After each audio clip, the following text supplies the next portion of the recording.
মাহমুদুল্লাহ রিয়াদ হয়তো বিরাট কোহলি না যে আপনি তার সাথে তুলনা করবেন, কিন্তু বাংলাদেশের আসপেক্টসে মাহমুদুল্লাহ রিয়াদরা বিরাট কোহলির থেকে কোনোভাবে কম না।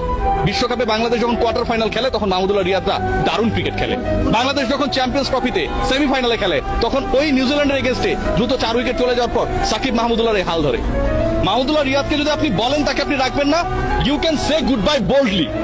আপনি যখন বলেন যে মাহমুদুল্লাহ রিয়াদকে হচ্ছে আমরা বিশ্রাম দিচ্ছি, আবার আমি রিয়াসের আজিম নগণ্য একজন সাংবাদিক আমি প্রশ্ন করি যে ভাই পরের সিরিজে কি তিনি নিশ্চিত নাকি অনিশ্চিত, তখন আপনি বলেন যে এই ব্যাপারে আমি এখন সিদ্ধান্ত জানাতে পারছি না।